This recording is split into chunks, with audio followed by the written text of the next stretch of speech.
And now I'd like to recognize the Honorable Jenniffer Gonzalez, the Speaker of the Puerto Rico House of Representatives. Thank you, Madam Speaker. Thank you, Madam Chair, and all distinguished members. First of all, I would like to clarify that the Bush Task Force reports were based on legal opinions of the Clinton Justice Department. And I think that's important to the record. I'm the Speaker of the Puerto Rico House of Representatives, and here on behalf of over 4 million of your fellow citizens living in Puerto Rico, we are American citizens, but we cannot vote for our nation's president and do not have a voting representation in this Congress.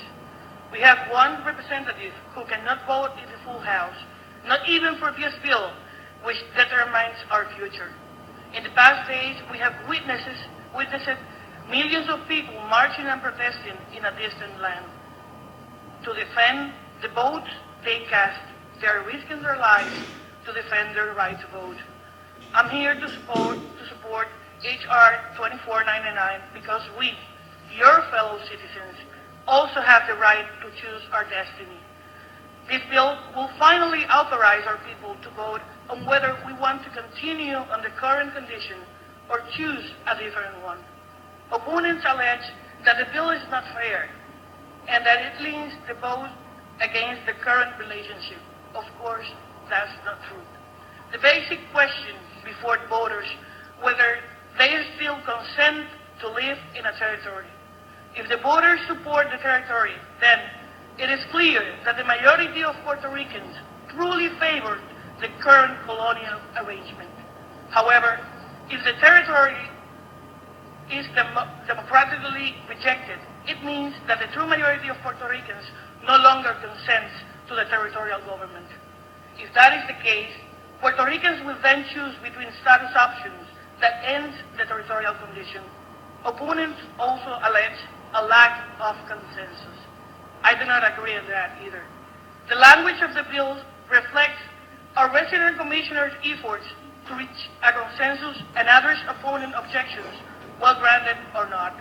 For instance, I believe that the current undemocratic arrangement is the real problem, and as such, it should not be an option.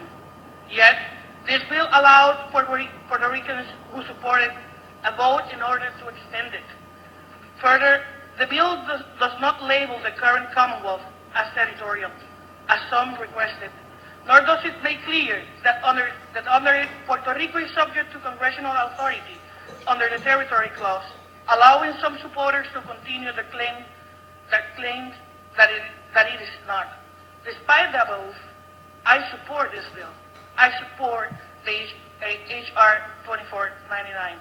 I also reject the claim of lack of consensus because some use it to further delay our right to vote.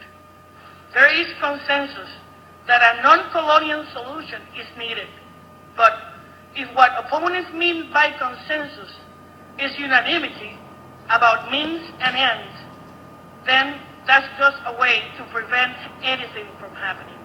Despite the numerous bills that have been discussed in this Congress, to this date, supporters of some sort of new territory are still debating exactly what they want to propose. In multiple occasions, members of the House and the Senate have rejected the variations presented by those who favor an enhanced form of territorial government because they were not viable under the Constitution.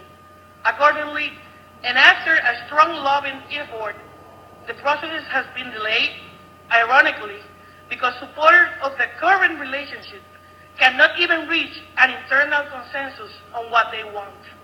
But while they claim to reach a consensus of their highly mutating territorial option, they continue to deny us our right to vote. That should not be the case right now. As mentioned above, the current territory is on the first ballot. Despite arguments to the contrary, the bill does reflect our resident commissioners' efforts to address opponent objections and to reach a real consensus.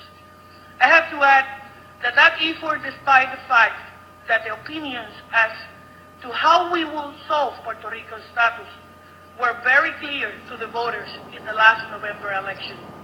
Opponents of this bill run on a platform that include the arguments brought forth today. However, supporters of this bill won most office in Puerto Rico, including governorship, the resident commissioner, as well as the state house and senate. The will of the people, of course, is very clear.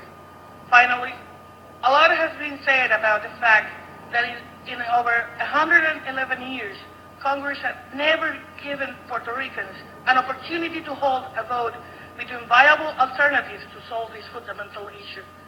At the time, we think the time has come for this to change. As citizens of this great democracy, we need the government to allow us one more day without at least asking 4 million of its citizens where we got further consent to live under the government based on legislation without representation. That's a real issue here. Civil rights, and we demand to vote. Thank you, Madam Chair, and thank you, distinguished members of the committee. Thank you very much, Speaker Jenniffer Gonzalez.